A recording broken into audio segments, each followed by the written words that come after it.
Ruth talking to you about shifting.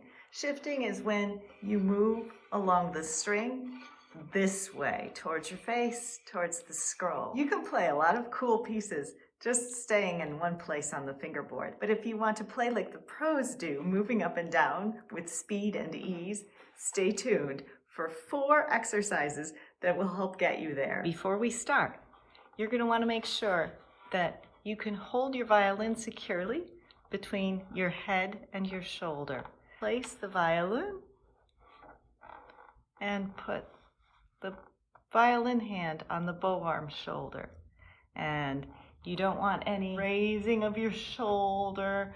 Often this means using a shoulder rest. I use these shaped sponges, and I have a playlist about that.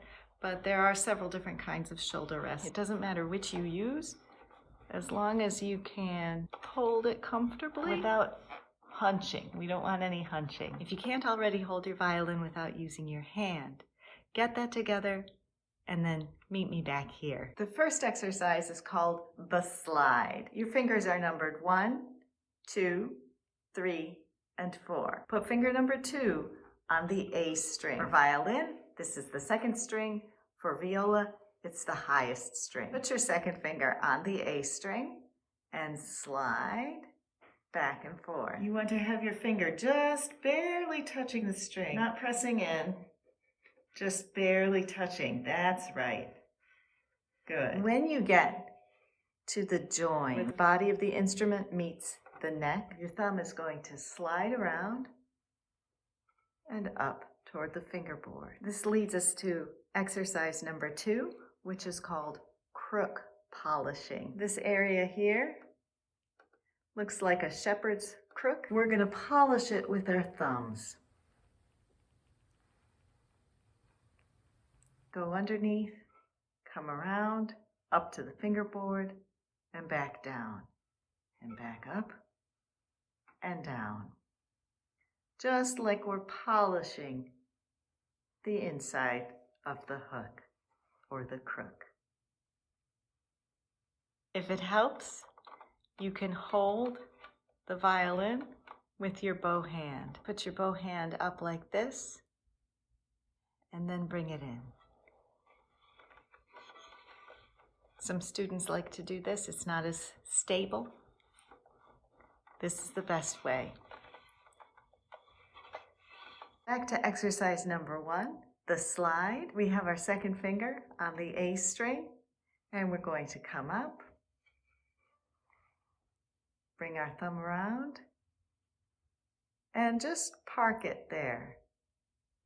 And the finger can travel the rest of the way to the end of the fingerboard and back, and then to home base. I tell a little story about this. You're driving to the store in your car. Here we go. And the car comes up to the parking lot and parks. And you go into the store, come back to the car backs out of the parking space, and everybody goes home together. One more time, come up, park in the parking lot, go into the store, back to the car, and back out of the space, and go home.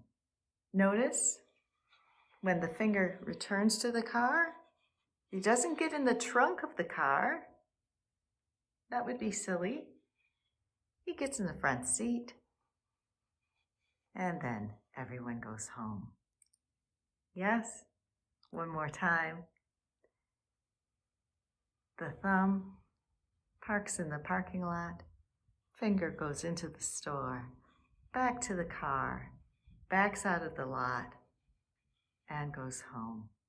Give this video a thumbs up if you're enjoying it so far. Exercise number 2, we already covered. That's the crook polishing. We don't need fingers for this. It's just the thumb that polishes the crook.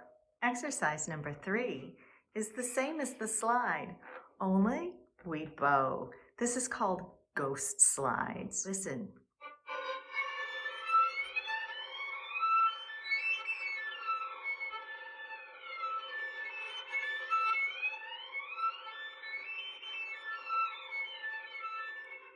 Isn't it fun?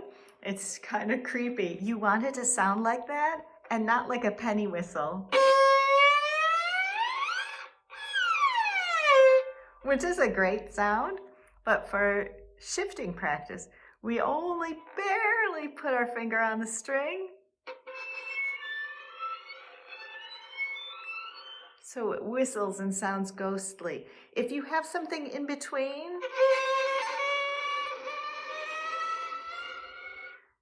it sounds scared, but it doesn't sound ghostly. If you sound scared, lighten your finger even more than you think you should have to. You might not even feel the string.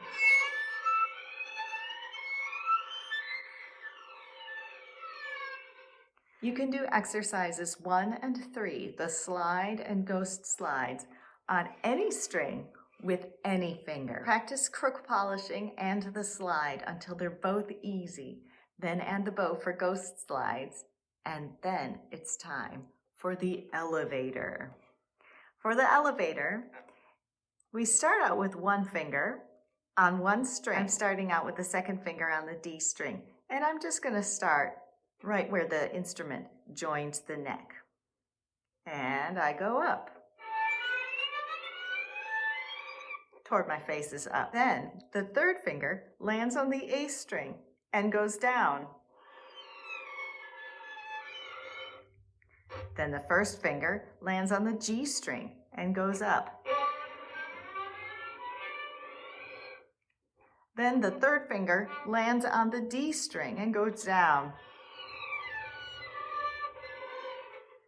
Then the fourth finger lands on the A string, second finger on the E, 1 on D, 3 on G, and so on.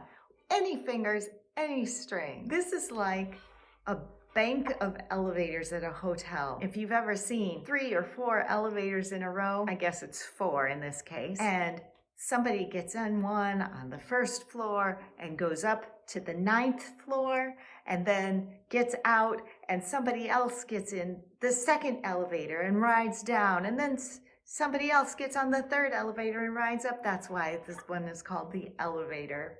One more time, let's do some elevators.